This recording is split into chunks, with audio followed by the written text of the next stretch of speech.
Guardian Radio 96.9 FM. Fresh news, smart talk, all day. The views and opinions of the hosts and guests are their own and do not necessarily reflect the position of the management and staff of Guardian Network. You have to be strong in today's world. Strong. Keep your focus stand up. Stand What up. you believe in, how to achieve all your dreams. Keep moving forward. Never accept less than who you are. Live your best life. Hey. Be strong and free. It's the Hit Back with Nahaja Black. It's the Hit Back with Nahaja. The Hit Back with Nahaja Black is sponsored by the Cancer Treatment Centers of America, BTC, Boost Academy, and Nassau Motor. With Nahaja Black.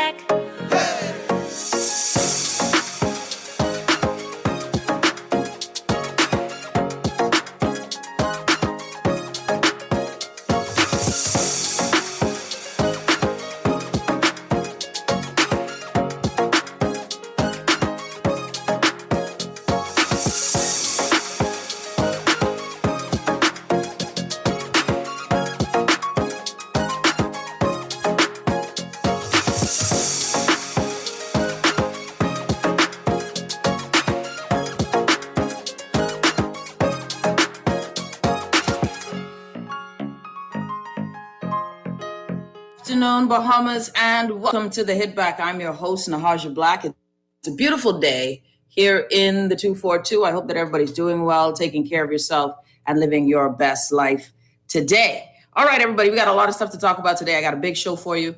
We have my good friend Reese Chipman joining us on the show today, and I'm excited to have him on because we're going to be talking about the importance of transparency, accountability, all of that in government, but in particular in moments of crisis, in particular our crisis of the pandemic called COVID-19.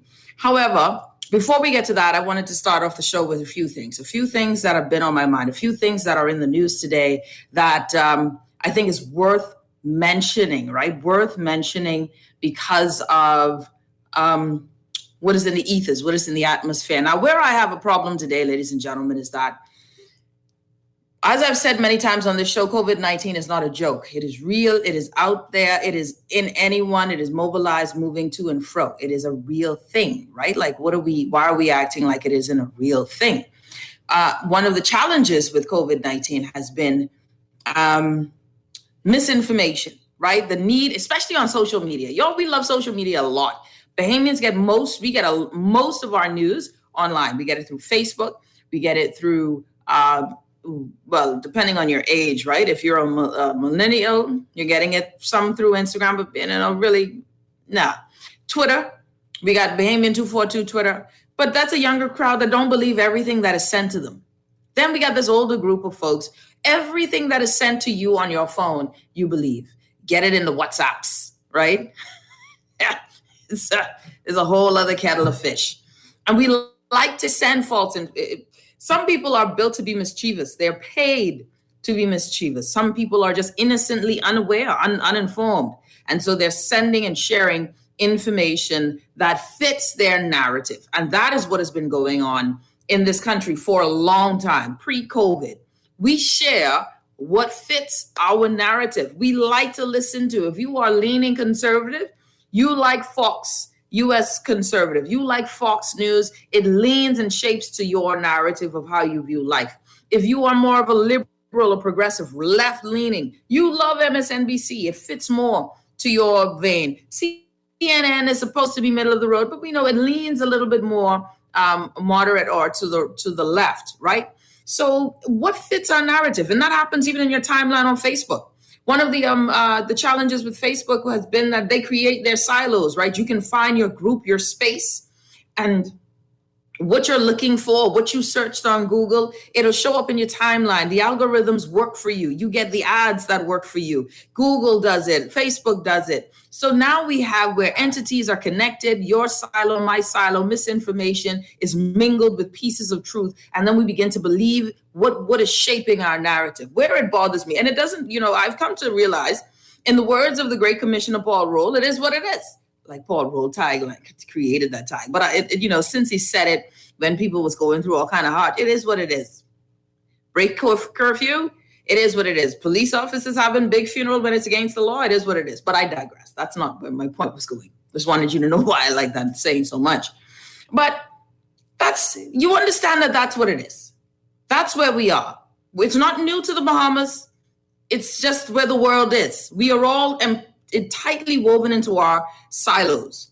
And then some of us will be moderates where we will say, you know what? I'm leaning this way, but need more information, right? And that's your swing voter. I call that your swing one, right? There's hardcore this color, hardcore that color, hardcore ideology. And then you have those in the middle who might say that I normally vote Democratic, but I'm in the middle. I normally vote, Republican, but really I'm in the middle. It depends on what's going on. You say, Nahaja, what are we saying all of this for? Because now it's beginning to tick me off. If you have an issue with getting vaccinated, fine, that is your issue.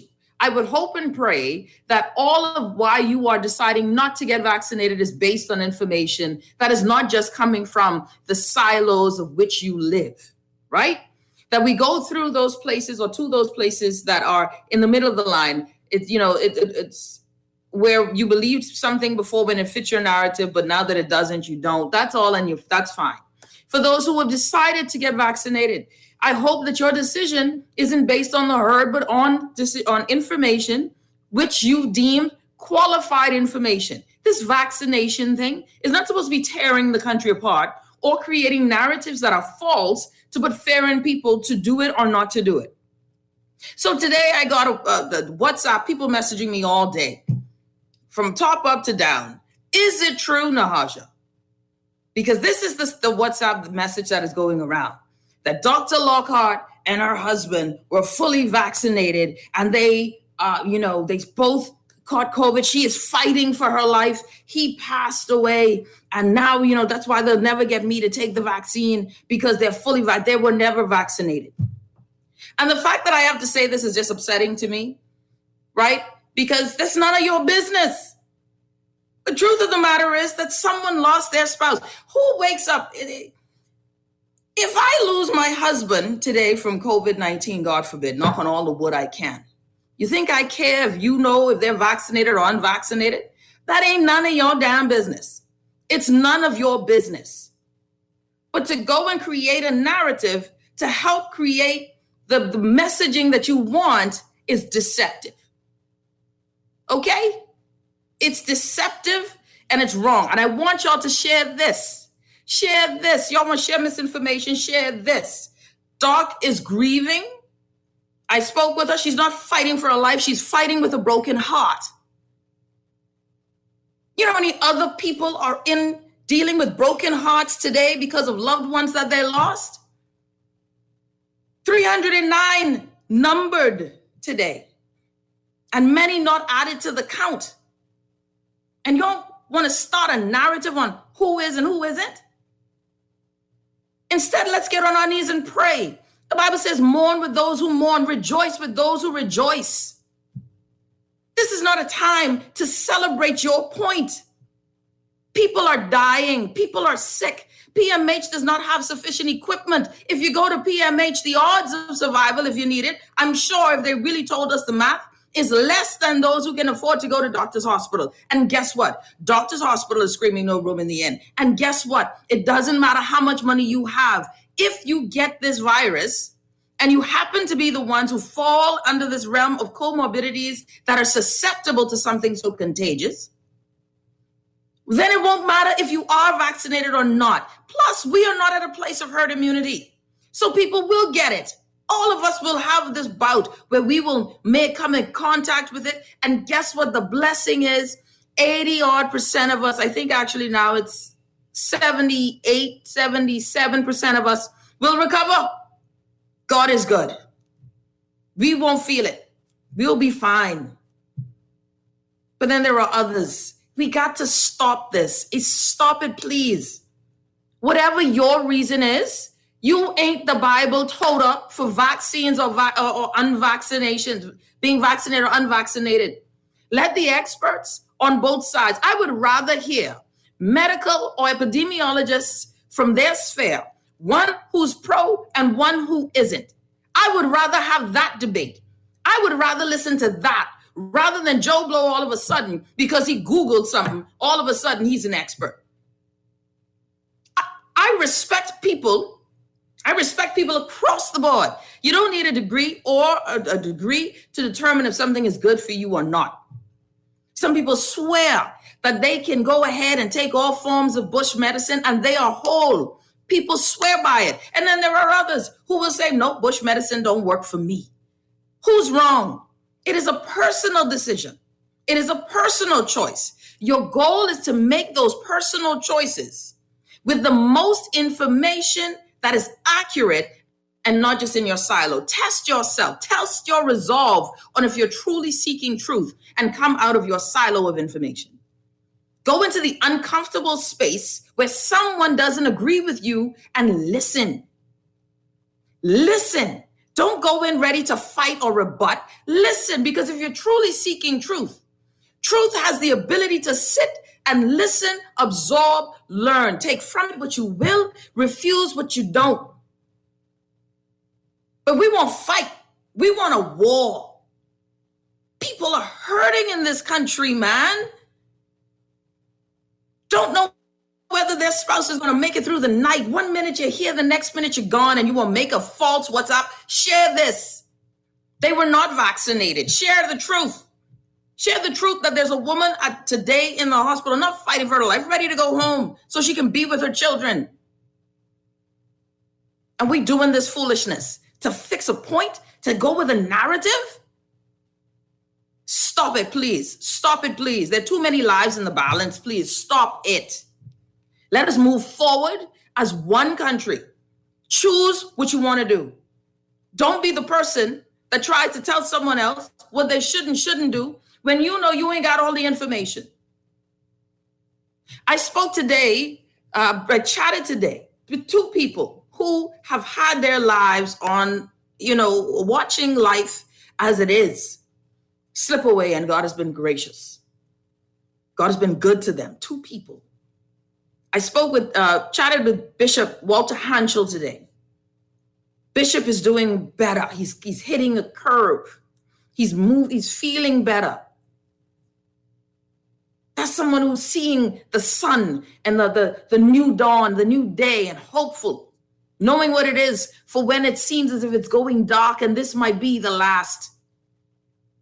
And then I spoke with Dr. Butch Bartlett, whose article you read in the paper done by Rachel, one of our great reporters here, Rachel at The Guardian. And he shared with me a clip of his son. His son was the only one in the family vaccinated, and his son had to be the one who had to help his father, the doctor, his mother, and his brother all recover.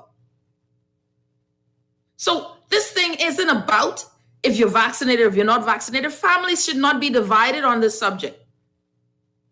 You're not super right because you don't know.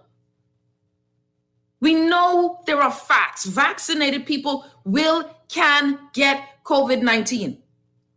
We know this. This is not a new thing. This is no conspiracy. Everybody know this. Maybe the prime minister is a little late on knowing this. I won't tell you no lie, because all of a sudden it was a pandemic between the vaccinated and unvaccinated. Maybe he was a little late to the party. But if you've been following this show, whilst everybody was naysaying and they were shaking and gallivanting, dollar whining and campaigning, this same show has been on this concept, this process of COVID-19 from last year, February, early part of February, saying we're not ready, we're not prepared, bringing persons. I am no expert. So I bring people who are pro-vaccine, anti-vaccine, who are pro-alternative, and others who say the alternatives don't work. All for us to be informed, all for us to make cognizant, coherent decisions on our lives, on the lives of your mother, your sister, your brother, your uncle, your children. Please stop being a part of the misinformation train. You got a point. Don't rile people and tell them you ain't making sense because you won't get vaccinated. Stop that stupidness. Stop it, please. Stop it.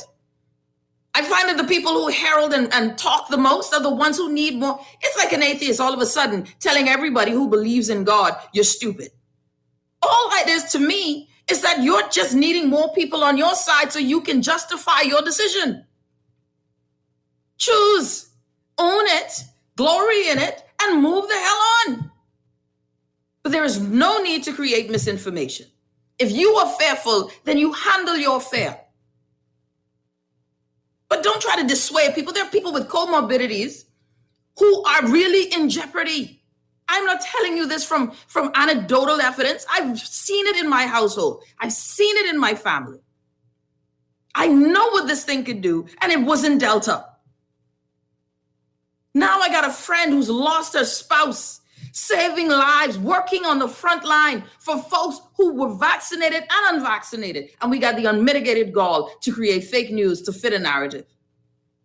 You know how many doctors today, junior doctors, frustrating to me, that weren't willing or weren't good enough for the PHA to hire and keep, were let go and now are brought back in the midst of a pandemic and still being paid pittance. How many nurses working overtime, and when they ask for their overtime pay, are struggling to get that just deserve?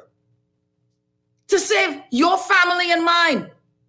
Now we got lab techs, now we got pharmacists, now we got x-ray techs saying that they're tired and they're done. We got nurses and doctors walking off the job, not showing up to work. You know, how much things we in the media know we don't tell for fear of panic, to try and make sure that order is kept. And why is order important? Because in chaos, the last thing we need is anarchy. It doesn't help. So now we have to be the people, please. It doesn't matter. Do not let your fear and your silo determine. Be brave and find the circle that don't fit your narrative. Just be brave and do it. It's uncomfortable. You ain't used to sitting down and listening to people talk foolishness. You ain't used to that. But if we're truly seeking truth, then truth is something that has to be divided. There must be something where you combat it, and theories and analysis. I cannot be a believer who's afraid to read the Apocrypha. I cannot be a believer who's afraid to read the Torah. I cannot be a believer who's afraid to know what the Muslims think, to know what those are Buddhists think. I cannot say I truly trust in God if I'm afraid to shake the foundation. How do you know that your house is able to stand a storm and let it go through the wind and the fire and the mud and the rain? Let your truth be tested. And stop believing the narratives anyone gives to you so that it fits your decision, so that it goes and it adds as credit to your choices. Let your choice be able to stand up in the light and the test of day. That's all it is. This country should not be divided on this. We should not be open and willing for false information. We got people dying in real life, real time right now. Y'all say you don't trust the PHA to tell you what the real death toll is. I've been telling you I don't trust the numbers on positive cases because we know good and well that there are many who are doing antigen tests, many who are feeling ill today, who are not able to afford a PCR test. And the question is, if with the PCR tests, are those only from persons going into the hospital, going in to see their personal care physician after all is lost, sitting out on the porch? What we should be agitating for is not just more vaccines. And I've said this, the vaccines are great. If you actually, and this is one of those arguments we said, well, we need more options. You got more options. You got more options. Check it out. Talk to your doctor. If you have concerns, talk to your personal care physician. I said to someone who always sees physician, I said to him, listen, just talk to your doctor. I'm not a professional. I understand that people say, well, I won't find out from you, your thoughts, Nahaja. But you know what? I have a thought. I've obviously, y'all know that I've taken the vaccine. I've weighed the risks, the pros and the cons. I've made my decision. I have no regrets on the decision. Only time will tell, right? Only time will tell. I will tell you, the decision was easy for me. I had my last child. I know I ain't having any more children. So that's one of those risk factors I'm not concerned about, but others should be. Now I saw that the CDC has gone to put something out there. Like many of you, the CDC been up and down with this situation. So I understand why you don't trust them or don't believe them. But what are you going to believe? Who are you going to believe? Joe Blow down the corner? Why? Because he tell you this is going to kill you over dominoes? Huh? Really? Really? That's what we got? Now, the Rastas gave me the Rastafarians, Rastafari group gave me something to think about, where they said, we haven't got COVID. I believe after being on the cannabis, the commission, all of a sudden marijuana commission, that the cannabinoidal system is a very powerful system, and we yet are aware of all of the glorious wonders of what cannabis can do for us medicinally. We are far from knowledgeable enough on this, and so therefore there might be something to it, but it ain't legal, so don't get locked up for me. I ain't saying nothing but changing your faith for a little bit of weed, because they still gonna get locked up too. I digress. Here is all of I'm saying, ladies and gentlemen. Please study to show yourself approved under God, but know that you ain't the expert. You can't be a medical professional, an epidemiologist in 35 minutes a night. Do it for 35 minutes a night for 2 weeks and you're a pro. You can read as much as you need to read, excellent. But trust those people you've been trusting all your life for your health. That's the first thing. They got to be the loudest voice. Then you have to ask and weigh the pros and cons. That's all I'm saying, weigh the pros and cons for yourself and your family. Dr. Bartlett, like I said, reached out to him, and he said when he's able to physically do what he wants to do, what he's been feeling spiritually, he will come on the show and tell his story. From someone who was anti-vaccine to someone who now says that no more intellectual equivocation. Then I had Wayne Monroe on, said he's not changing his stance on it. See, this is what we call fair. This is what you call fair. Some people will not change their stance, and others will. The government will not mandate, and they better not come with a mandate, because then I think they really have a problem. But please, let's not deal in fake news. If you know something, let it be a fact. Let it be a fact. And a fact that you didn't. I heard a voice note yesterday. I couldn't catch. The voice note said, breaking news, breaking news, breaking news. Allegedly, X, Y, and Z company is in need of a new CEO. It's probable that this is true, but allegedly, I said, well, what kind of breaking news is this with no facts? Heard it from 4 other people. Breaking news? I don't even know what to say. Look, this is very too much of a serious time, y'all. Too much of a serious time to be lost in the shuffle of vaccinated or unvaccinated. You choose. If you know you have comorbidities, go and see your doctor. If you can't see them, go ahead. There's a lot of this web online portal thingy. Have a talk. Have a talk. Everything that the data is saying is those with coma. And I tell you, I've seen it. I know it's true. I was fine. Those who weren't in my family who had comorbidities, they ended up in the hospital. So, and that was in Delta. And thank you, Jesus, that was in Delta. Thank you, Jesus. Y'all don't know. Show would have stopped. How she would have been on a real break. I mourned and I still mourn. And I mean, y'all, when a human is here today and you chat with them or you know that they're there, and then in the morning someone tells you that they're no longer with you, that's sudden. But imagine if that news comes and you can't be with them if it's your loved one. How many young mothers will never see their child because they died of COVID in this country? How many children will never know their parents? How many children are living in regret because they gave this virus to their parents? I tell you right now, professionals who have gone to work, and that's why some of the restrictions to me ain't even making sense no more, because people catching this thing at work, sharing it at work. at work. It ain't coming at 9 because I'm at home. Only Gen Z, and on a group of my friends, only those Gen Zers don't know what it is to stay home. We've been Netflixing and chilling before there was a Netflix and chill. We know about staying home in the evening time, except for that group who just really liked bourgeois. Y'all bourgeois people, I don't know. Bourgeois people was a little different. That's them said before me, not the millennials, the Gen Xers. Only bourgeois used to get y'all out the house late, but we digress. Y'all and bourgeois was something else. And plus those Rasta belts. I'm totally on a tangent, but that was just bad dressing. Moving on. The moving at night, easy. It's the moving in the day. It's the moving in the day. It's the moving in the day. So we're spreading it at work. Workplaces are not telling people to sanitize. Workplaces are not telling people to sanitize. Workplaces are only providing sanitization. Workplaces are not giving people or saying, listen, there's been an outbreak or there's been 1 or 2 persons who are positive. We need y'all to test and quarantine. If I don't know Susie had COVID, I come to work, I go to my church, I go to my family, my mummy, and when we go to mummy them, we take it off our masks.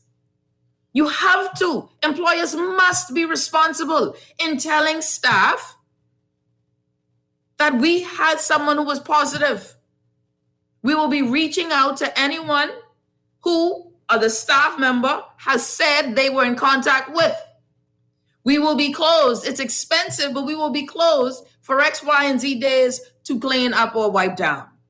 When the business realizes that more than 1 or 2 or 3 people have been positive, then they have to be responsible because it isn't just the dollars and cents, it's the lives. And if the government has supposedly been supporting and keeping businesses afloat with the taxpayers' dollars, then all of our businesses should be in that glory train, big and small, so that we can keep people out of harm's way. We're not locking down.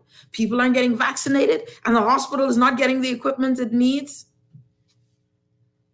So guess what? The beat goes on.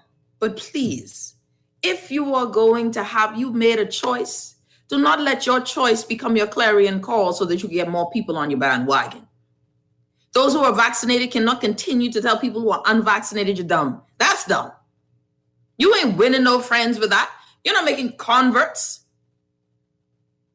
People have a right to be afraid, a right to be concerned. It is still a tested and experimental thing. There hasn't been any sort of legitimacy put behind it. The government refuses to back it with insurance. So people have a right to say no. And they weigh the pros and cons on that as well. But no more fake news, please. No more lies or share. You don't know nothing. So what you talking about? But doctor, let me go. See, I'm mad. Let me go ahead. I'm going to take a quick break. When we come back, my good friend, independent member of parliament, Reese Chipman, joining me. I see some text messages here I want to get to as well. Someone says, for me, this thing with the Auditor General, can't get any answers from the PM as Minister of Finance broke the camel back. You're right on that. Someone says, Nahaja, you seem you don't read my messages. I'm sorry. But if you do, will the COVID vaccine damage the natural makeup of our immune systems? I listened to a doctor discussing this. That's a great question. I don't know the answer. And I don't know the answer. That's a good question. Good afternoon, Mrs. Black. What is the Prime Minister? Okay, this one is we'll take a break. So the Rastafarians have their COVID remedy. My remedy is a cool Coke soda, horse bucket. Oh, what I wouldn't give for a good Coke soda. All right, everybody. Oh, this is a good one. I see your point and what you're trying to say, but because it's a pet peeve, I have to say that you have it wrong. It's usually the Christians telling the atheists that they are stupid, lost, or ignorant. It goes both ways. I've been a Christian half of my life and atheists half of my life and atheists the other. So I can tell you, you're right about the other stuff though. Thanks. You know what? In this country, if you're Muslim, you're crazy, right? If you any other faith but Christian, you off your rocker, and you're right on that text. So we are extreme. We got to take a break though. When we come back, let's talk about transparency and accountability. Why all of this? I believe all of what we're dealing with, all of what we're going through right now, it has a lot to do with that issue of us not being There's no transparency, accountability. We'll be back after this.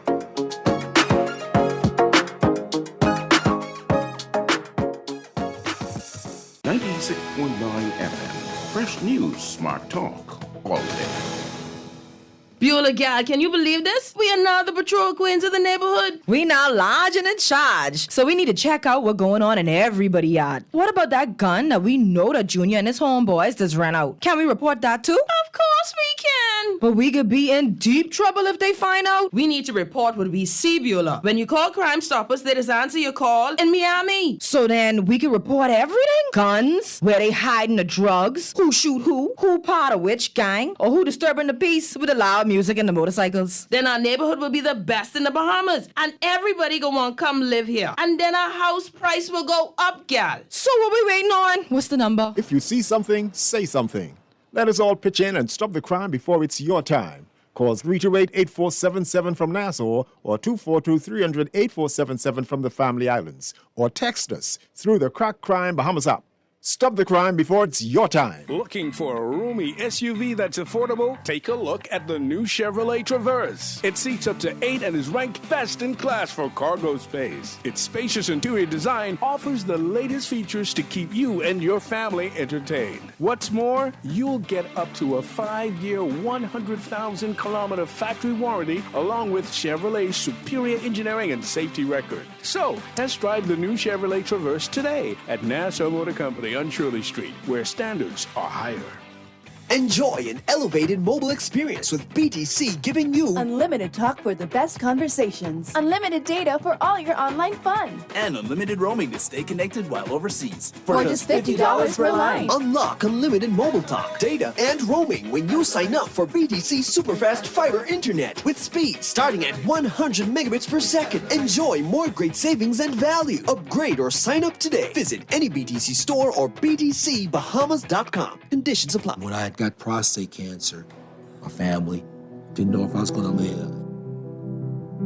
At Cancer Treatment Centers of America, within days, I got an appointment. They presented me with treatment options, and we set up a robotic prostatectomy.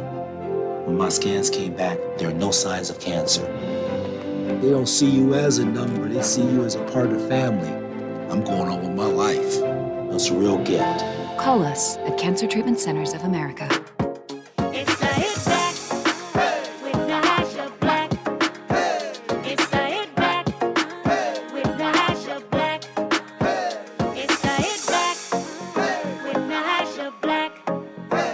It's the Hit Back with Nahaja Black. And we're back. You're listening to the Hit Back with Nahaja Black, Guardian Radio 96.9 FM. Listen, y'all, stop. Don't watch nothing. Stop listening. Lord have mercy. That's all I got to say. Lord have mercy. No more fake news, please.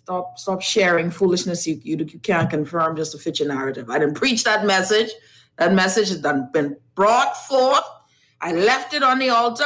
You can throw the tithes in the side basket when you leave. Okay? Church out.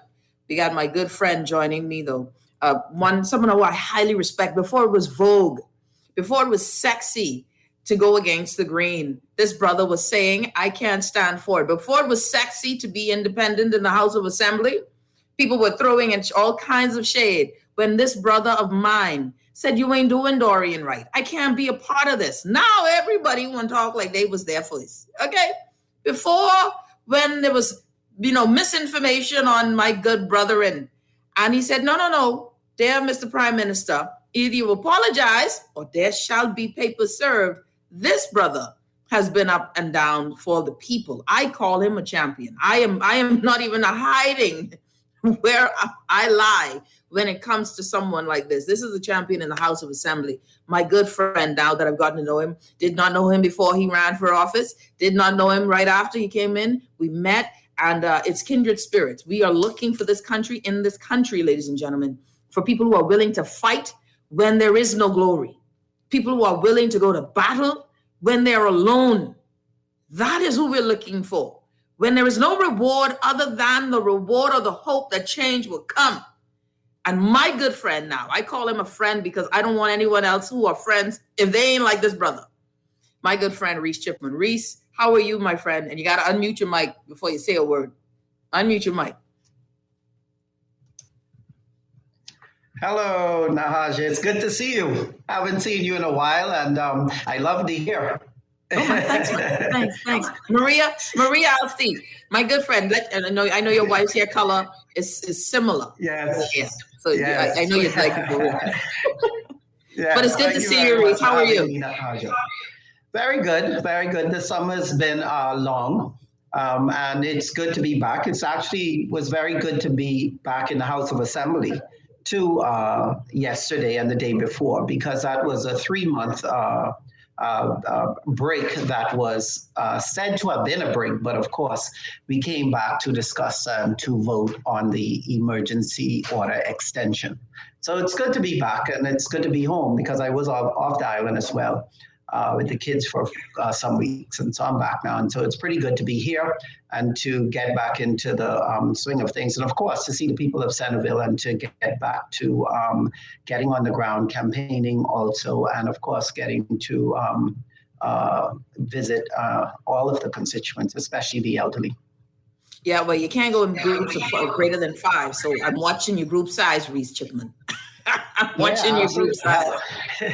Absolutely. I mean, when we talk about campaigning now, campaigning has actually changed a bit. So there's a lot of phone campaigning as well as, you don't go inside. Of course, you keep the numbers down and you try to keep the social distance and, of course, the mask wearing and communicate as quickly and as effectively as you can. But of course, the group size is important too. We have to maintain that. Reese, I'm happy that you're just tuning in. Independent member of Parliament, Reese Chipman for Centerville, on the show with us today. Reese, one of the things that people have grown to know you for as the independent member is that you've always been speaking out with regards to the process of the House of Assembly.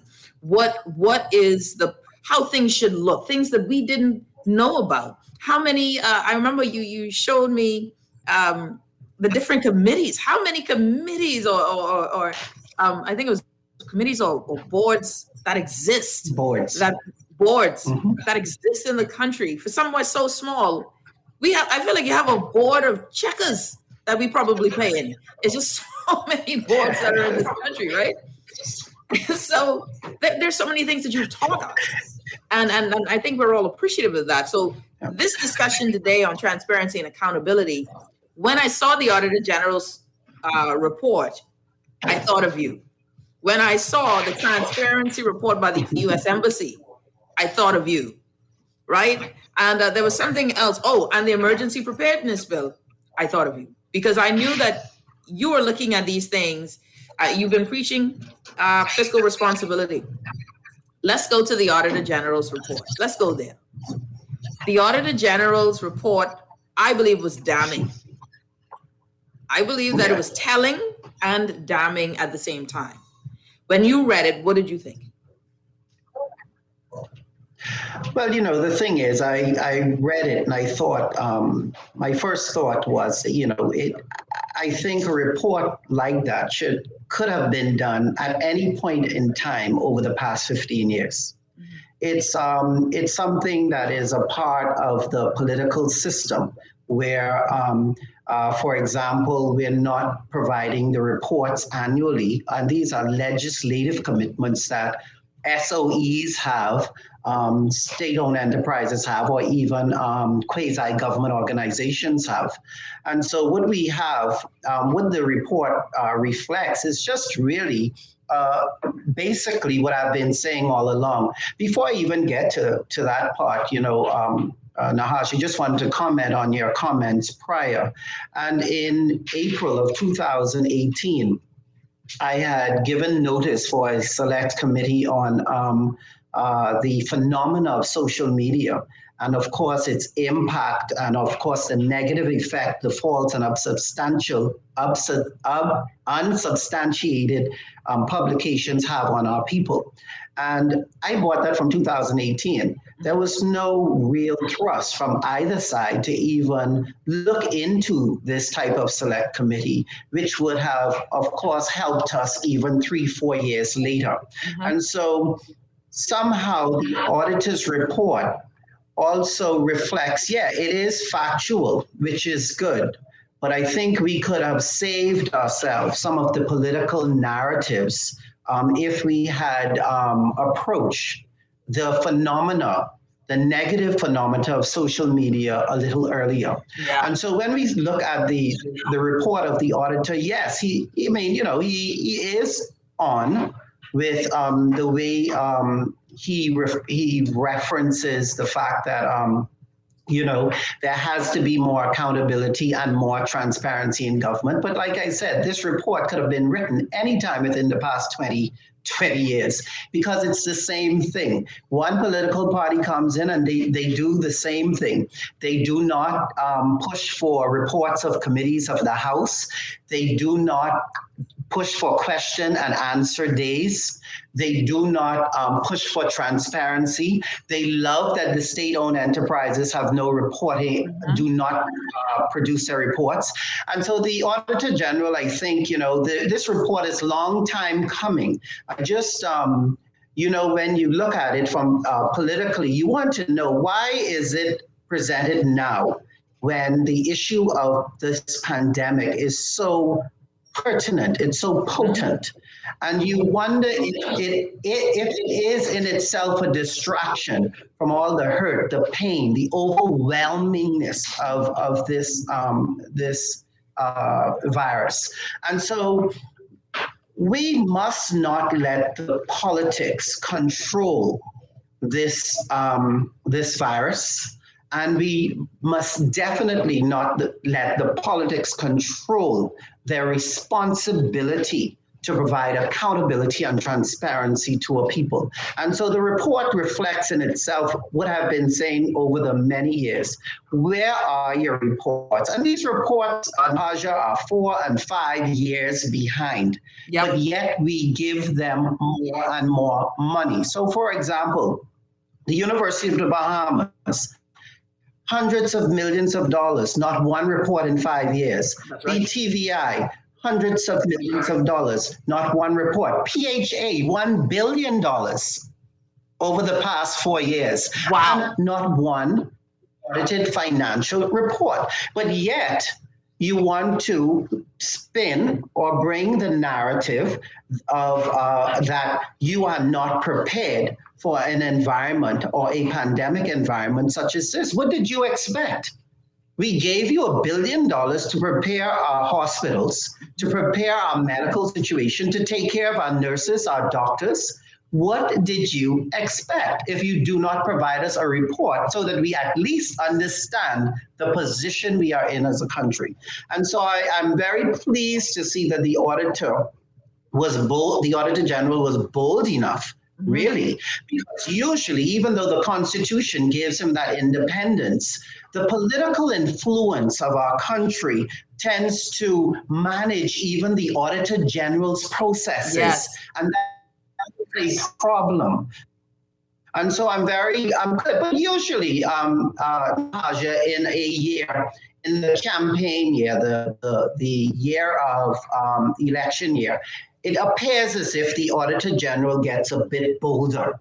And I'm sorry to say that, but he ought to be bolder from day one. It shouldn't just happen during an election year. And all of a sudden, the report, is reflective of what has been happening over the past 12, 15 years, and we've never seen a report such as this. That's right. And so I'm happy to see that the IMF report pushed him to this, even saying that the money from the IMF is supporting our SOEs. These are SOEs that haven't brought one audited financial statement to their house in more than 5 years. That's right. This is baffling to me in a country where accountability and transparency it's not even difficult, because we are a small nation. And you just need to pretty much, when you deal with accountability, you look at administrations, separateness of duties, and of course, making sure that your deadlines are being met. And we have qualified individuals that can do this. Why they are not doing it, or why they're not prepared to be bold enough to let us know that politics is influencing their apparatus motive, then I don't know. But I keep telling Bahamians, We're too smart for that. Our parents have struggled to send us to school. It's too we've paid the price. So there's no need for us to let politics manage our potential. And it is having an effect, I think, now on the people during this pandemic time. Reese Chipman, independent member of parliament for Centerville. You hit a lot of things on the head there, Reese. And I think some folks are even surprised at the $1 billion worth of money spent with the PHA. And you shared that with me, I think some months back, and I was stunned as well, that we're looking at that amount of spending, but there hasn't been a report in years. There hasn't been any sort of saying this is where the money went to, this is our shortfalls, nothing like that. I mean, I was so surprised, Reese, just to learn that we don't do medical billing and coding within PMH. Yes. Yeah, there are no major developments in our from the hospital front, even though we've had that amount of money. I mean, and when you look at the hospital and you look at people in hallways and you look at we're short in medication. Our nurses are unpaid. Doctors are being turned away in terms of employment, etc.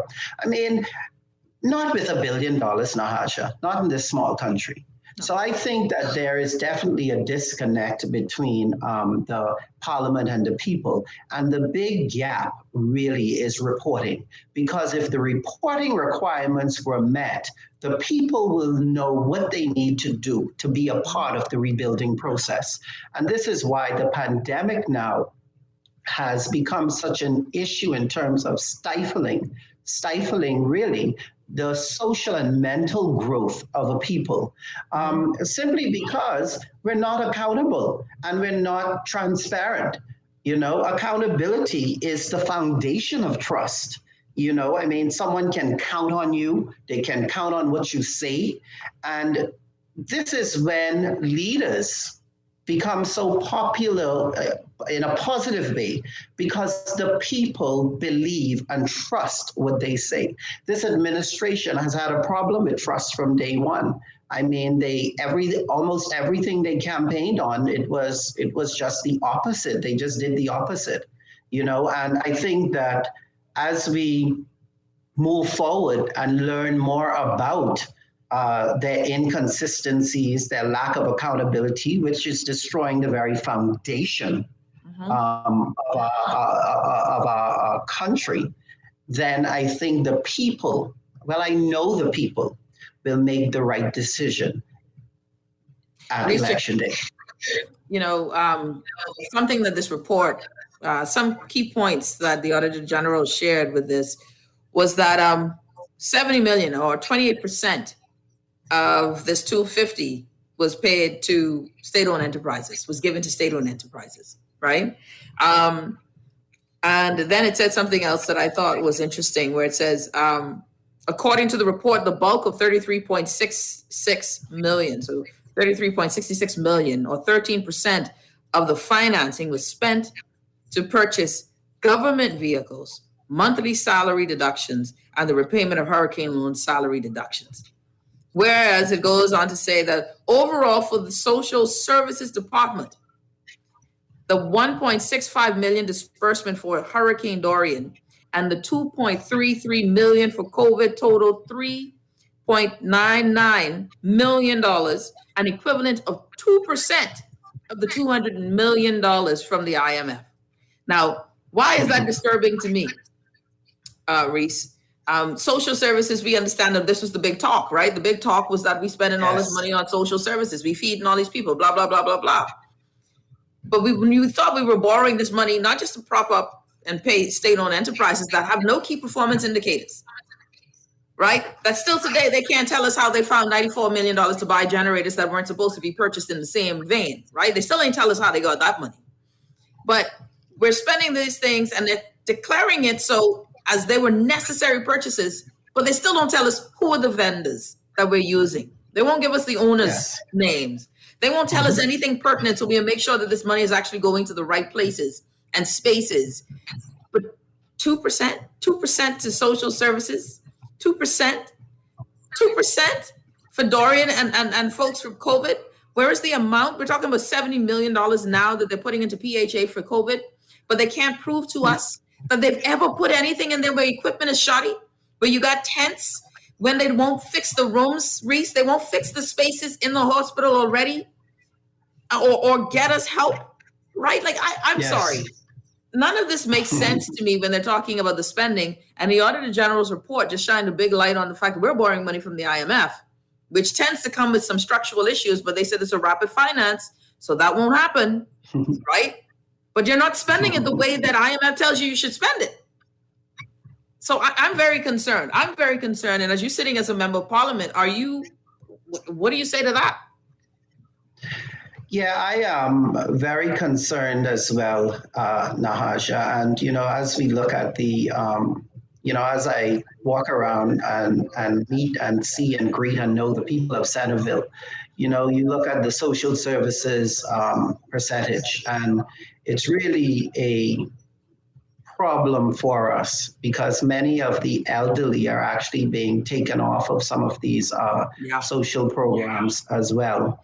And there are people in Centerville that still need rental assistance that in some vein was promised. And even, if you look and compare to the United States, they have billions of dollars that are set aside for rental assistance that people haven't even yet collected. But here we're short on funding the very constituents that need the government the most. We don't deserve it. That's how we're treated like we don't deserve it, Reese. We don't deserve these things. Well, I said that in the House of Parliament in 2018. I think it's a government that don't think we deserve anything. They really think that the Bahamian people will, we will just get on with whatever it is that we have. And that is a terrible state of mind, because that state of mind trickles into your administration. It trickles into the very environments, the very ministries that the people need. And so when I looked at the report, it is damaging, because you're right. I mean, where are the funds going with so many people dying? Nahaja, there, in Centerville, I mean, there's a death or two every other day. And I'm not saying that it's due to COVID, but, the thing stress. It's people ain't going to see the doctors. It's all kind of things. We're overwhelmed. We, there's high blood pressure. There's all sorts of different things that are impacting the social and the health and the well-being of the people of our community. And so, yes, this report was damaging. I mean, but like I said, it's a report that could have been done over the past 3 years with every administration. None want to be held accountable. And when you get into this business of party politics, you're actually signing up not to be accountable and not to be transparent to the people. And because with independence, at least you have a voice. You have a voice and you speak for the people. You don't speak for a party. And so that is why when I look at the individuals that are campaigning for these parties, I wonder sometimes, and I really would like to ask the question at some point, who will you speak for? Who will you speak for? Hold that thought, Reese. You've been a part of an organization. Hold that thought, because I want that question. I want that question for when we come back from the break, because that's a good point, but we got to take a quick break. You're listening to The Hit Back with Nahaja Black, Guardian Radio 96.9 FM. We'll be back right after this.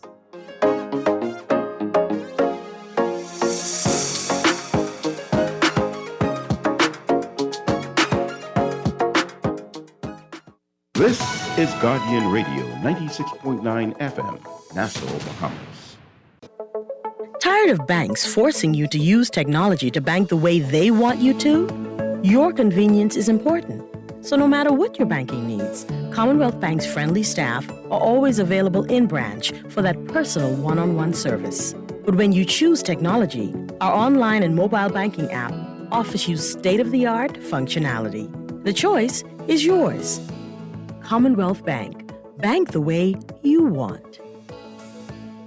Enjoy an elevated mobile experience with BTC, giving you unlimited talk for the best conversations, unlimited data for all your online fun, and unlimited roaming to stay connected while overseas. For just $50 per line. Unlock unlimited mobile talk, data, and roaming when you sign up for BTC Superfast Fiber Internet with speed starting at 100 megabits per second. Enjoy more great savings and value. Upgrade or sign up today. Visit any BTC store or btcbahamas.com. Conditions apply. Many people wonder, what makes Boost Academy unique? Maybe it's our 8-to-1 student-staff ratio, the emphasis we place on student individuality, our focus on numeracy, literacy, and creating better citizens by sharpening students' critical thinking skills. One of our many talented teachers, program facilitators, and mentors. Or just maybe it is our commitment to taking full responsibility for your child's education, no hidden fees or costs. Regardless of what it is, let us help your child reach their full potential. Boost Academy is currently enrolling students of grades 4 through 12. Visit www.boostbahamas.com to apply now. It's the Hit Back with Nahaja Black. It's the Hit Back with Nahaja Black. It's the Hit Back with Nahaja Black. It's the Hit Back. And we're back. You're listening to the Hit Back with Nahaja Black, Guardian Radio 96.9 FM. Don't forget, everybody, you can watch us online, streaming online on Facebook and YouTube. Of course, we are here every day. Special thanks to the greatest talk radio station in all of the Caribbean, Guardian Radio 96.9 FM, that continues to give us some fresh news, smart talk all day. Is that it? Because I always get it all mixed up all day, whatever. All right, everybody, I hope you're doing well, taking care of yourself, living your best life. I hope that you are social distancing and, mask wearing, washing your hands, all that good stuff. Don't get sick. This ain't the kind of time. Don't be eating all that fast food. Run that fat off. Fat people like me and you, we need to run extra. Get some of that weight off, boo. They ain't gonna put my hip in no bed. Oh, no. Oh, no. Ain't nobody gonna be sponging me, boo. No. I ain't there for that. We got my good friend, independent member of parliament for Centerville joining us. And we're talking about transparency and accountability, the importance and the roles of those things, how they're being always, and more recently, Reese, I don't know what's going on. I must say, Reese Chipman joining us here. I don't know what's going on, Reese, but in the past few days, I think the narrative on accountability and transparency has been kind of tough for this administration, right? Because even before this Auditor General's report, there was the report from the U.S. Embassy talking about our procurement process, talking about patronage and cronyism in essence, calling to light where we rank on the corruption index, right? The irony of it all, Reese. If you recall, there was some leader of ours who went to some sort of corruption event and said that we were one of the most corrupt and started calling our pens, started talking about people to take the pens from work. What a time. And remember, there was to lock everybody up with in one case. My God. Yeah.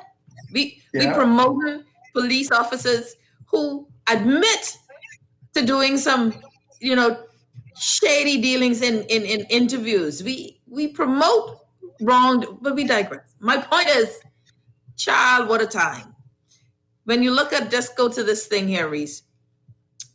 When you read something like the U.S. Embassy's report and Transparency International's report on us, were you surprised by the results? No, I was not surprised because, like I said, for 4 years now, I've been asking them for these reports, at least the reports of the committees and of the House. I always said while I spoke, especially the budget debate, I said to them that the world is watching us.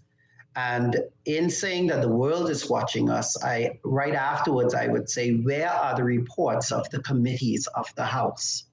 And so where's the report of the Public Accounts Committee? I mean, as you can see now, the PLT and BRAVE, they seem to be all over this Auditor General's report. But he is the chairman of the Public Accounts Committee. Preach. So it's really, when you see reports coming from the U.S. like this, I'm like, on corruption, there has to be something wrong if you're $13.2 billion in GDP and the people, 350 to 400,000 of us, are still overwhelmed. We're overwhelmed in our healthcare system. We're overwhelmed in our educational system. We're overwhelmed in our social security systems. There are people who cannot even, we cannot retire. Our people haven't been able to retire in almost 20, 30 years because they've had to continue to work because our social services system, our unfunded pension liabilities are just at a rocket level. And so when you see a corruption report such as that, I look at it and, I say to myself, how can we do better? How can we do better?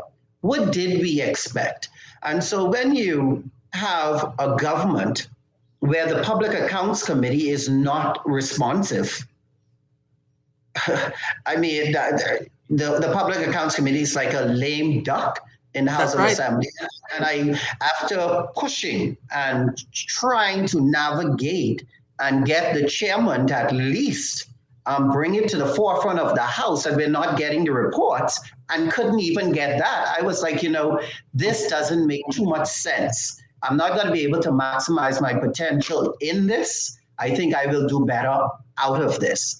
And so that is when I started advocating more for the reports of the Public Accounts Committee, because I couldn't be in it on the committee and still telling the committee to bring a report. And so that wasn't going to work for me.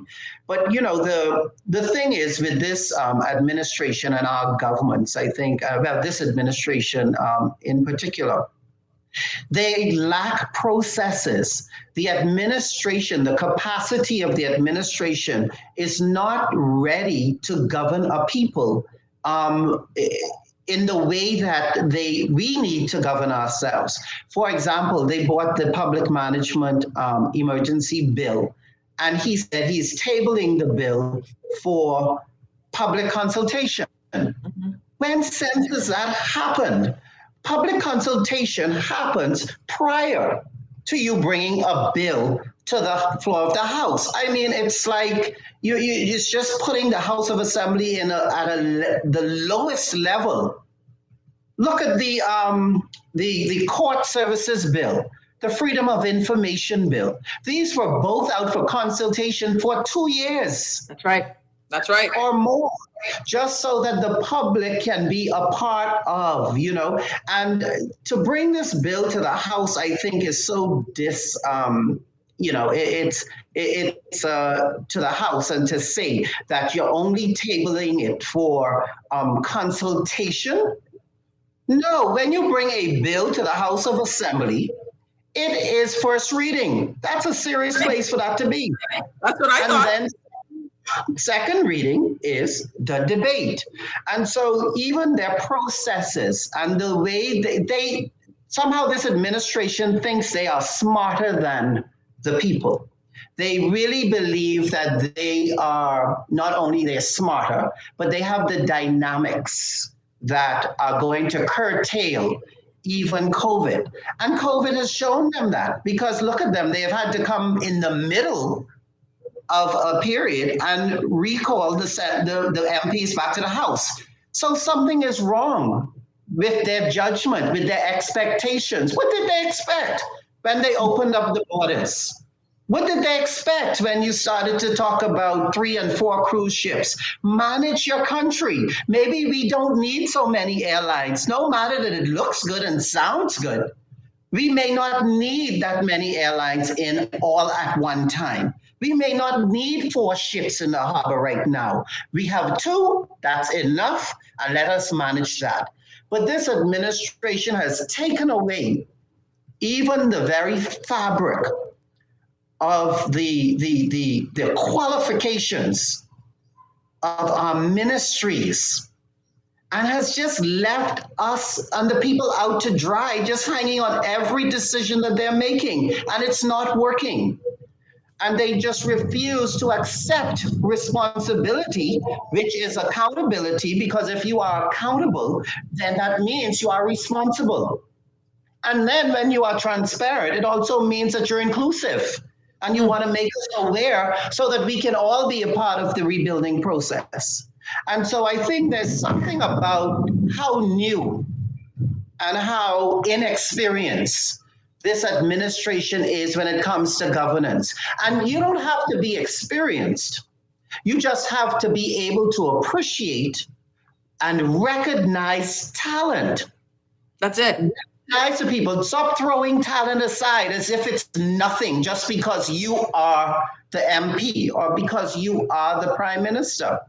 That you're not, there are things that you need to understand, like administrative structures, like what it means to be accountable and meeting your legal obligations, what it means to be transparent, what it means to minimize corruption before you go out there just saying whatever comes off from the top of your head. And so I believe that you are the country, even with questions and answers day, if you even allowed that to be a day, we would be so much farther ahead, because now we get to interact. We get to be a little bit more transparent on what it is that we would like to accomplish and how we're going to do it, even in such a pandemic.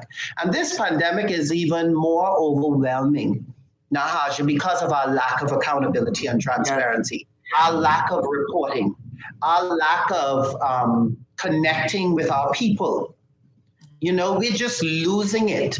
And so every day is a hard day for us.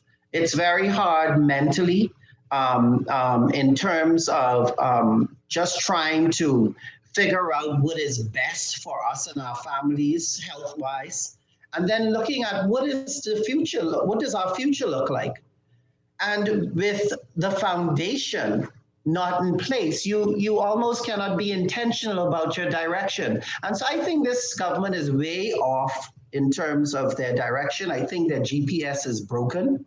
And they do not have the humility to ask for help or assistance. And so that's where we're at. You know, we have a Freedom of Information Act that has been passed, but yet no appointed day notice, which means that it isn't even effective. We have the fisheries bill, where they carved out just 1 or 2 or 3, I think about 5 sections, and left the real sections of accountability. They didn't even give those sections the appointed day notice. They had a procurement. Really? Oh, no, the fisheries bill, the part that holds you accountable, they did not, those sections were not approved in terms of giving the appointed day notice. And so when you look at whether this government is serious about accountability, they're not serious about it. They don't want to be held accountable, and they don't want to be transparent. Because if they did, then they would understand the need. When you bring a procurement bill, Nahaja, a year and a half ago, with an appointed day notice, September 1st of this year, you really had intention of procuring these contracts? No, you didn't. No. And so I hope that the people of Centerville and the people of the Bahamas understand what we are faced with. It's a health crisis and it's a governance crisis, all tied into one.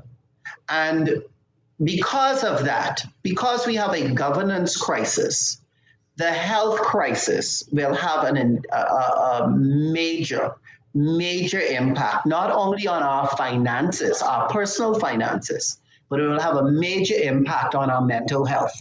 And so I think it's important for us, like what you did today, Nahaja, was share your understanding and your belief of how to approach the information, this flooding of information that we're getting from social media and elsewhere, how to approach that in decision making, because it is about the family, it is about the people.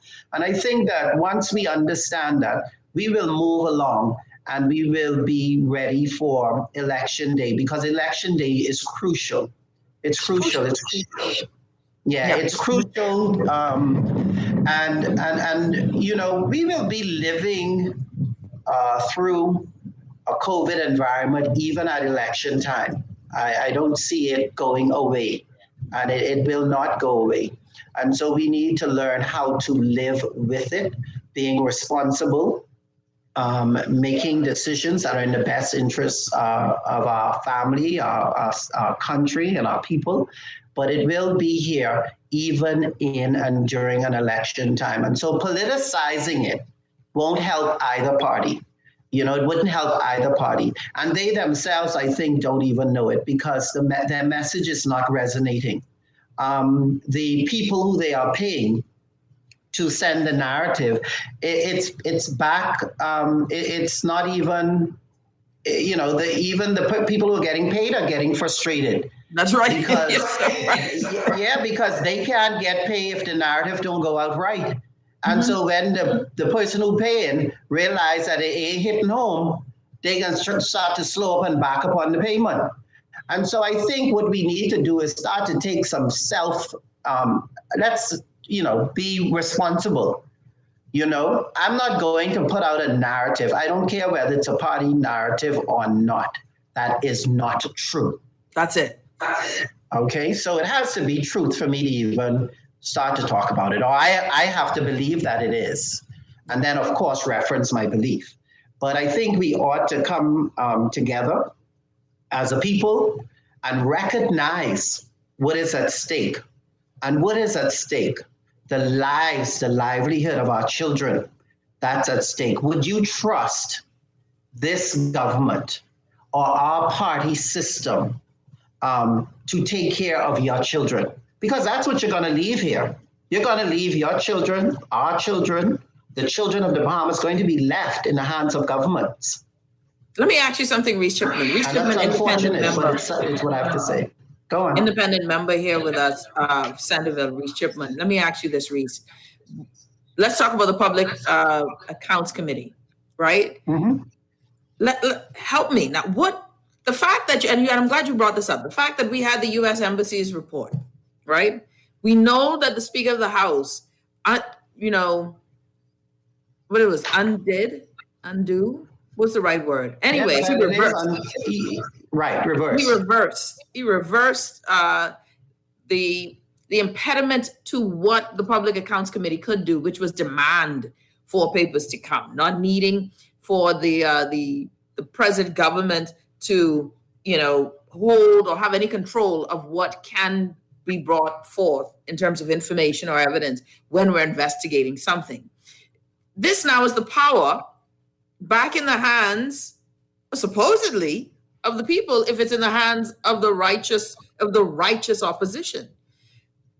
And I'm glad you brought this up, Reese, because we've got the Auditor General's report. We've gotten, the Transparency International, the U.S. Embassy hit some hard points. We know for certain that there is money being spent during this emergency use where you're questioning the transparency of contracts. The Auditor General asks that. Who's the rightful owner of these places? How are we not discussing the fact that we've got party people who are connected to the Prime Minister, to the entire party of the Free National Movement, when we're talking about our museums, where you were the chairman, where there's PPPs with management of this, where money is made that has direct connection to party affiliations. Why is it that, first question, where would the Public Accounts Committee come in with these sort of investigations? And why is it important that they be the ones to do these investigations? Yeah, well, they should have come in as soon as they recognized that they had a question or there was a concern. And they should have gone after it hard. You don't just sit back and allow the governing party to control also the opposition. And that is what was happening. And that actually was happening for a long time. Because what happens is when the other party comes in, they want to benefit from that same law. Yeah, that's what it and is. so that is why the law that was done by the last House Speaker, they kind of kept it there until, of course, Moultrie would have reversed it now. But there was no battering to say, wait a minute, what is wrong? We need help. We need some stuff. We need information. We want to know how the money is being spent. And after being there and seeing that there was no real intention to let the people know how spending is going, and there were no real accountability in terms of holding people responsible, then what you will find is you just find a corrupt environment. I mean, we will never be able to get rid of corruption. You'll be able to mitigate it or minimize it to the point that that the country is successful, meaning we're putting good over bad or right over wrong in as much as we can. But the administrations of past seems to love the politics and the country the way it is, where there may be levels or tiers of corrupt behavior, and they seem to think that they're okay with that. Once, I guess, I don't know. I mean, I myself don't know where the money goes. Or how consolidated funds and how much it goes, because you're right, we never got a report on how much money was donated through Dorian. We never saw that. Even with the emergency orders, there was a report that's supposed to have taken place in terms of spending there as well, and I don't recall seeing that either. I think that the people need to hold the governments accountable, and it's a shame, Nahaja, that the US have to do a report like that, or the Auditor General has to do a report like that. And you know what it does? It speaks to lazy governance. We're lazy. We don't want to do no work. We just want to sit there and collect the people's check every month and do no work. And so the opposition should be hard at work, not trying to get elected, hard at work being the opposition. And that's how you get reelected. Hard at work governing, not trying to be reelected. And so what we find now, even in a time of this pandemic, you have people trying to be reelected. You have parties trying to be reelected, and they're not being responsible to the people. They're not being accountable. They're not sharing information so that we are able to trust what they tell us to do. And so then you start to talk about go out and get vaccinated. Well, of course, the people won't trust you because nothing you said or nothing you were supposed to do, you did. And so there lies the challenge, Nahaja. There's a challenge of trying to, this web that we have weaved, there's this challenge of trying to untangle that. And it seems like this administration continues to give us more tangles. And so the next government that the Bahamas is looking for and needs is one that needs to untangle, but definitely be ready to work on the first day to make sure the administration has the capacity to ensure that every single Bahamian is able to maximize their potential financially and spiritually. And so I think that there is an obligation on this generation, us, you, me, to ensure that we leave governance that we can trust. And so, so I think that we have been challenged with this period of time, and I look to a better, more responsible, accountable government, in the future, in the very near future, as a matter of fact. Someone, we got some text messages here. Someone saying, Loretta warned us about Dr. Menace, but we had to get rid of the BLP. The FNM misunderstood that win because we all knew they couldn't govern. Just didn't know it was this bad. And I'm referring to this amendment when I said that they can't govern. not FNMs of the past. This leader is the absolute worst, primarily because he knows this is true and ain't trying to prove anyone wrong. Good afternoon, ma'am. Could you ask Mr. Chipman if he knew that once you sign up for these major parties, you don't have a voice, then why did you run on the FNM ticket in the last election? Oh, Nahaja, that is a very good question, and people continue to ask, and that's why the narratives, the political narratives, are so deep into the very soul of the Bahamian people. No, I didn't know, and I know that's a cry and shame for me to say, but I didn't know that party politics didn't allow you to have a voice for the people until I got there. You know, your own image or your own take of what party politics is what you would experience. No one teaches you or shares anything with you. No one educates you on party politics. No one tells you that once you get in the House of Parliament, your vote is what they call it, lone, or your vote belongs to the party. No one's going to tell you that before you get in. Because if someone tells me everything the party says I need to vote for before I got in there, you really think I would have been bothered? When Dr. Minnis called me, I said to him, I will do this to support the party and to support you. I said that to him because I had not signed up to participate. And of course, with asking me to be in Centerville against a sitting prime minister, I don't know if there was the expectation at all of me winning anyway, because I think they understood the type of person I am. I'm an independent thinker. And I will tell you and voice my opinion, especially when it depends, when I have to represent so many other people. I don't stand alone. I don't stand alone. And so when I did it, I really didn't know. And so I'm glad that person asked, but I want her to ask every other person running for a party that same question. And if they can tell you, if they can give you the answer, then you let me know who they are, because then they need to be independent. But for the most part, as a individual who is going into an election, the only thing you know about the party, in some cases, now I knew a little bit more, but the only thing most will know about the party is the color. Some of them don't even know the history. But before I got involved, I went around and I discussed the history with Sir Arthur and all of the other persons that have been before me.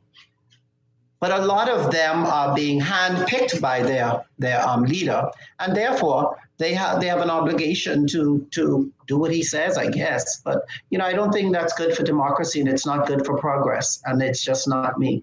I like progressive. I don't think everyone should agree with what I say. I don't agree with everything you say.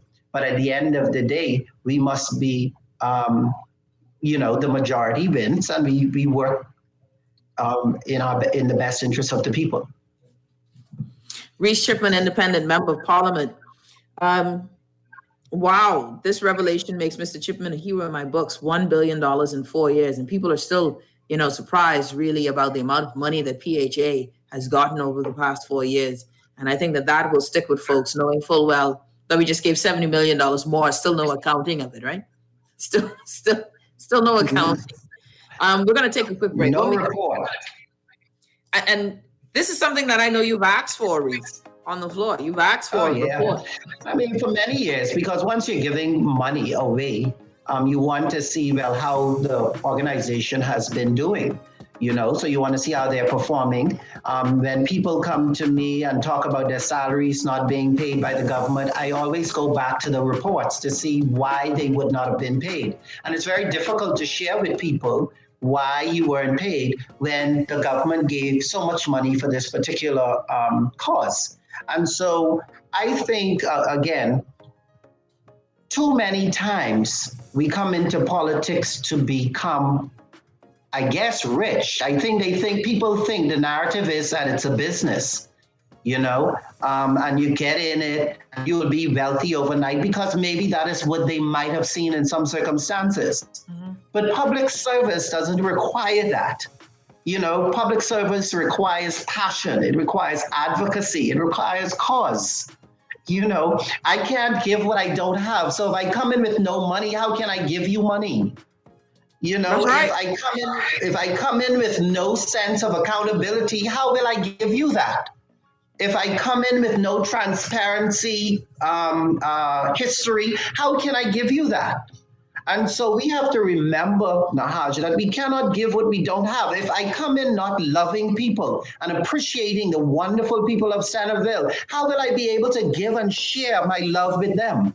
I cannot give what I don't have. I can only give what I have. And so when we look at governance, and when governance can pick, choose, or refuse to give Centerville anything based on, and they do it politically based maybe on decisions that I myself would have made in terms of VAT, voting against the VAT. After I voted against the VAT, they took all of the small contracts for the people off the street and gave me a few. And that was not only me, I guess everybody who voted against VAT, that happened. But it is a political venom that has to be destroyed. And we need to start to love each other a little bit more, care about each other a little bit more, and stop thinking that everything is about money. Everything is not about money. It's about life, it's about livelihood, it's about people, and it's about us embracing a higher calling to do what is good and right in the sight of God. That's all it is. When we come back, Reese Chipman will be joining us for our final segment. We're talking about transparency and accountability, especially in this time of COVID pandemic. We'll be back after this. You're listening to the Hit Back with Nahaja Black, Guardian Radio 96.9 FM. When I got prostate cancer, my family didn't know if I was going to live. At Cancer Treatment Centers of America, within days, I got an appointment. They presented me with treatment options, and we set up a robotic prostatectomy. When my scans came back, there are no signs of cancer. They don't see you as a number, they see you as a part of the family. I'm going on with my life. That's a real gift. Call us at Cancer Treatment Centers of America. Many people wonder, what makes Boost Academy unique? Maybe it's our 8-to-1 student-staff ratio, the emphasis we place on student individuality, our focus on numeracy, literacy, and creating better citizens by sharpening students' critical thinking skills. One of our many talented teachers, program facilitators, and mentors. Or just maybe it is our commitment to taking full responsibility for your child's education, no hidden fees or costs. Regardless of what it is, let us help your child reach their full potential.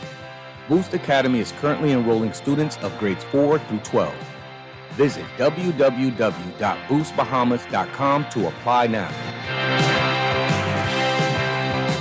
Enjoy an elevated mobile experience with BTC, giving you unlimited talk for the best conversations, unlimited data for all your online fun, and unlimited roaming to stay connected while overseas. For just $50 per line. Unlock unlimited mobile talk, data, and roaming when you sign up for BTC Superfast Fiber Internet with speed starting at 100 megabits per second. Enjoy more great savings and value. Upgrade or sign up today. Visit any BTC store or btcbahamas.com. Conditions apply. Tired of banks forcing you to use technology to bank the way they want you to? Your convenience is important. So no matter what your banking needs, Commonwealth Bank's friendly staff are always available in branch for that personal one-on-one service. But when you choose technology, our online and mobile banking app offers you state-of-the-art functionality. The choice is yours. Commonwealth Bank. Bank the way you want. This is Guardian Radio 96.9 FM, Nassau, Bahamas. It's the Hit Back with Nahaja Black. It's the Hit Back with Nahaja Black. It's the Hit Back with Nahaja Black. It's the Hit Back with Nahaja Black. And we're back. You're listening to the Hit Back with Nahaja Black, Guardian Radio 96.9 FM. Please, y'all, be mindful of stuff that you're hearing and learning about on social media. It's a lot of misinformation. I said earlier in the show, there's a WhatsApp message going on and around about Dr. Lockhart and her husband using it as some sort of tool to suggest why you shouldn't get vaccinated. If you choose to get vaccinated or not, know that you need to, put your position in the light of day. Put your position with those who don't even agree with you. Sit and listen. But for the record, that is fake news. Unfortunately, the only thing true about that is that Doc lost her husband. That's the only truth in that WhatsApp message. That today, I wish that was fake news. I wish that was fake news, that Mr. Laverne Lockhart was still with us, but that is true. But Doc is doing well. She's ready to go home, of course, to be with her family. And no, they were not vaccinated, but it was not because she didn't believe in vaccines. It was that she was waiting on alternatives. And so that is the story there. But we have joining us talking about transparency and accountability, talking with us about, in particular, why this is so important, the Auditor General's report, the U.S. Embassy's report, even central bank putting out its own statement with regards to insurance percentages still, how much of it is still not being spent or paid out for Dorian. Reese Chipman joining us. Reese, welcome to the show again. Something that I wanted to read to you, a text message. And I thought it was interesting, right? The sad reality is there is not much an independent can do. This is what this person is typing. Moultrie took the opportunity to make a change in the House of Assembly while sitting in the chair that gave him the liberty to do so. How many have been in that chair and didn't do it? Talking about the speaker. How many just sit there and grin and bang on the table who could really affect change? Talking about the members. We are in a whirlwind. We just keep spinning around and around and around. And that's it. Your thoughts on that? Well, the question will always come up, what can an independent do? Well, an independent can do the same as a sitting member of parliament in the party can do if the party doesn't think you or your constituency deserve anything. And so, for example, if I were an F&M MP, I'm in Centerville, and they don't think Centerville deserves anything, then they don't do much for Centerville. They do whatever they want to do for the seats that they think they will win again, in some cases, or they just leave you hanging there on the side and you just get through the 5 years. I wasn't willing to just sit there and be a lame duck when I'm representing more than 10,000 people. I was willing to be a voice for them. I was willing to champion their ideas, their causes. And so, yes, an independent MP can do quite a lot, right? Because we are given some subsidy that we can use to assist. It may not be much, but it's enough to help people as much as you can. And so, notwithstanding that, you are actually able to be a voice for the people and be a voice for your children, the next generation of Bahamians. And that's a big, big deal. It's bigger than what one may think is doing something. Having a voice and be able to speak and be able to contribute to the very community of which I'm from is most empowering for me. And I will continue to do so. Reese, I have to ask you this question. Reese Chipman joining us, independent member of parliament for Centerville. Dorian and COVID, you decided you saw some challenges with the way things were getting done and during the tragedy of Hurricane Dorian and its impact on people. And someone from Abaco is saying, why is the watchtower still down, right? Why is the aviation watchtower still down? And folks are frustrated there and wanting you to ask when you go into the House again, can you bring that up for the people of North Abago, please? But there were some challenges that you saw. Yes. And you were within the party then, but I'm sure you weren't in the higher upper echelons of the party at this point. Right. But now we're here with COVID-19. And I have to ask, were there similarities in how we've dealt with them, how you saw the administration deal with them? Are you seeing similarities that frustrated you the first time Or has there been some improvements with the dealing? Are you surprised with the way we've been handling COVID? Even though COVID-19 is a health crisis, some will argue that Dorian was not just a financial crisis, but also a health one too, in certain regards. Do you see any similarities and differences with the way we've handled this? Yeah, there are some similarities and there are some differences. I think with Dorian, there was pretty much what struck me the most was that we had a Disaster Preparedness Act that wasn't being followed. And when you ask them about it, they seem to ignore the fact that a disaster recovery report or expectation report to say how prepared they are for the next hurricane season was to be reported and signed on. And they didn't see, obviously, the need for that. Not only that, when you got into the amount of debts, and seeing how unaccountable they were in terms of families, debts, housing, immigration, the border control in terms of diseases that may come about during a hurricane season. When you see those sorts of things happening, it really Nahaja, it was so difficult for me to watch bodies in a road in my country like that. I mean, and I know it is, and it's not an administration's fault that we had a Category 5, but it's an administration's responsibility to be able to take its people and its country out of a situation in a way that is humane. In a way that is accountable and responsible. They were very irresponsible when it came down to the hurricanes. They were irresponsible to the people of North Abaco, irresponsible to the people in Grand Bahama, and they continue to be that way. I mean, it's like Dorian didn't exist, and that's what politics does. Politics just that you forget. When you come to this with COVID, I think they tried to become a little bit more politically expedient by trying to, I don't want to use the word use, because they did take into consideration our healthcare professionals. They recognized them. They understood their qualifications. They understood that they are in fact capable.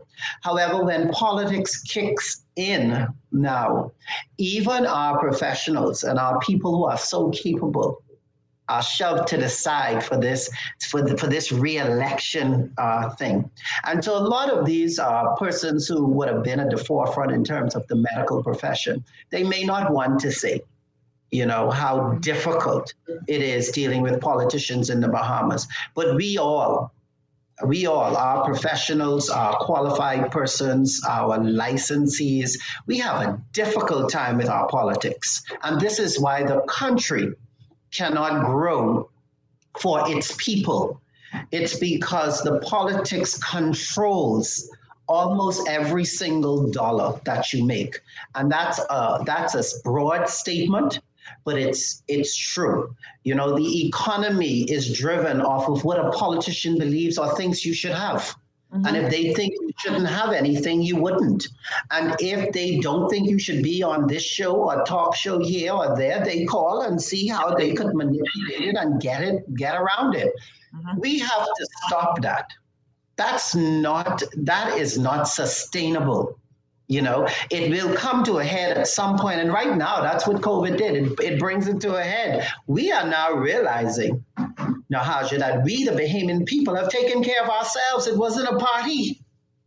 And what these parties put you through for that little $1,000 a month contract, to run up and down you have to do, to go to this ministry, that one saying here, you even come out to the House of Assembly. These people come to the House of Assembly, say this one, say call them, I am here. And they sit there, Nahaja, for hours, for days, waiting on a contract to clean maybe a street. And it depends on how the politician feel, I guess. You get a monthly contract, or you might just get a one-off, maybe $100 or $200 for sitting out there, I guess, all that time, wasting your time. But we have to, so when you talk about the comparisons of how they handle both, the difference was that the politics seemed to tap into the health professionals because they realized they couldn't do it without it. With Dorian, they didn't need them. They throw Nema like Nema wasn't nothing. That's right. Nema didn't exist. They didn't try to promote Nema. They even came up with a new ministry of disaster. That's right. And got so it means that the politics wasn't serious. The politics wanted the politics way. You see? And with COVID, they couldn't get it the politics way without including the medical professionals. And what they did with the medical professionals is, yes, they recognized them, and boy, they played up. And they're still trying to play a political game with them. But the good thing about our medical professionals and our nurses, and I think we are smarter than they think. We know that we know the end game. Yeah. We know the end game, and there has to be an end game. Let's get a call over. Got a call on the line. Caller, you're on the hit back. Welcome. Yes, sir. Good evening to all. Hello. Good evening. Yes, good evening. You and Travis Robinson, right? You had to vote against that because of the nature of your constituents, right?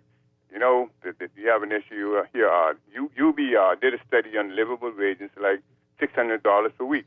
The PLP says, well, they got to grow the economy. My question to you is the growth in the economy beneficial for the workers or for the corporation? I mean, the employers. You see, I don't see why the economy has to go for you to legislate a livable wage. You see what I'm saying? And, I want you to address that, the livable wage. You can grow the economy, whether it's green, yellow, and whatever. What about those who are the workers, not the owners? You could build businesses, 1,000 businesses, but we still have the majority of us will still be workers. And these workers will come from your constituents, not the ununionized workers. Will you say to your constituency that you will continue to advocate, you will advocate for them in the House of Parliament if they would elect you? Thank you. Thank you so much. I like that question. It's a good question.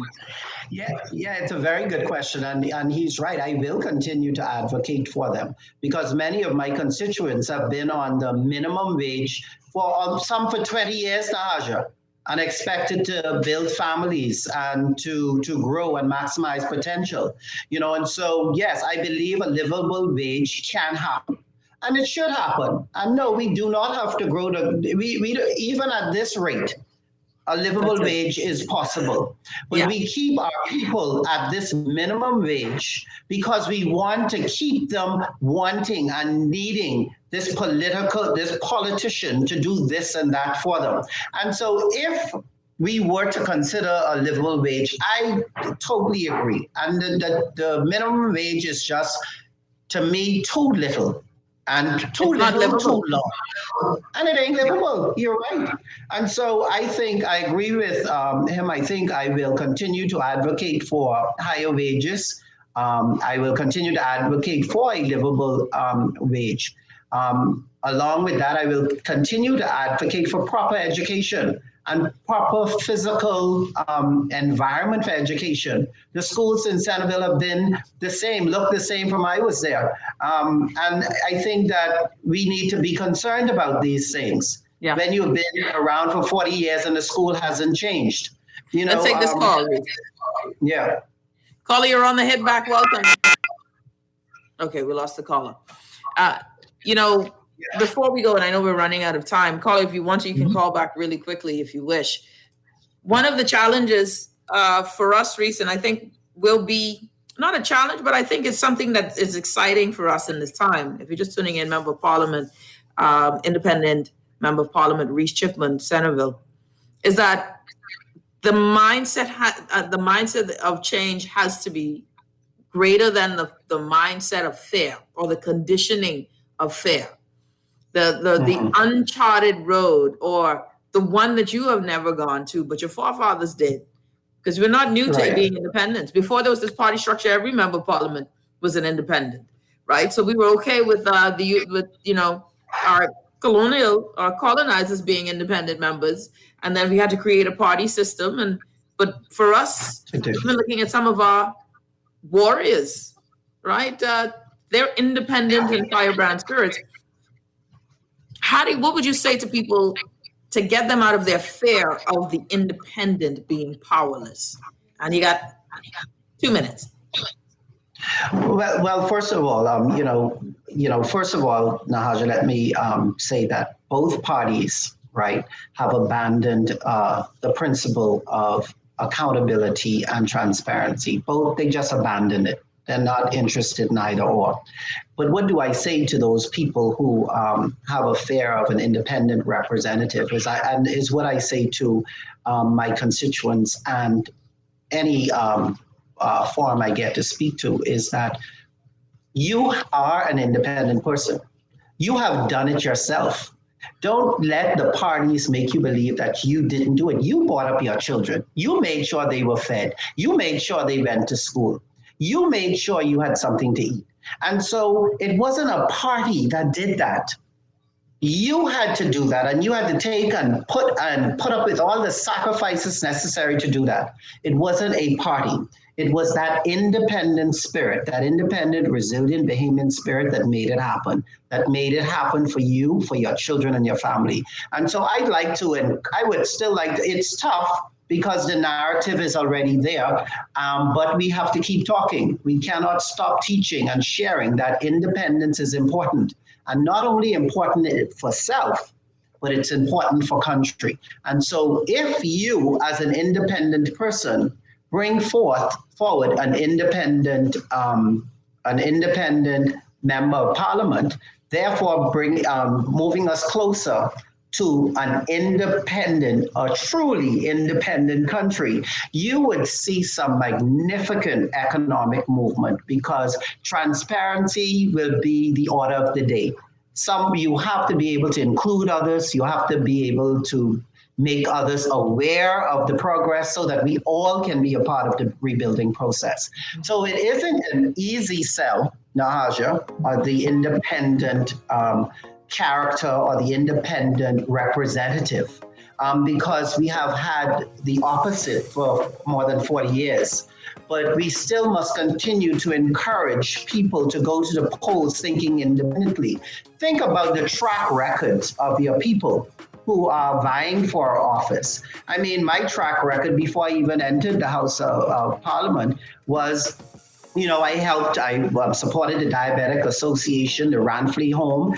I also was a director for the Public Workers Cooperative Credit Union for 9 years. I was even on the school board for 9 years. C.R. Walker, C.I. Gibson, D.W. Davis, working to try to change things.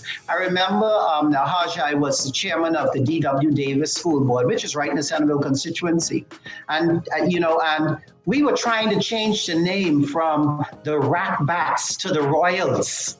Because we had the Ratbats had such a negative connotation. And guess what? Finally, it got done. And it wasn't easy, but it was a struggle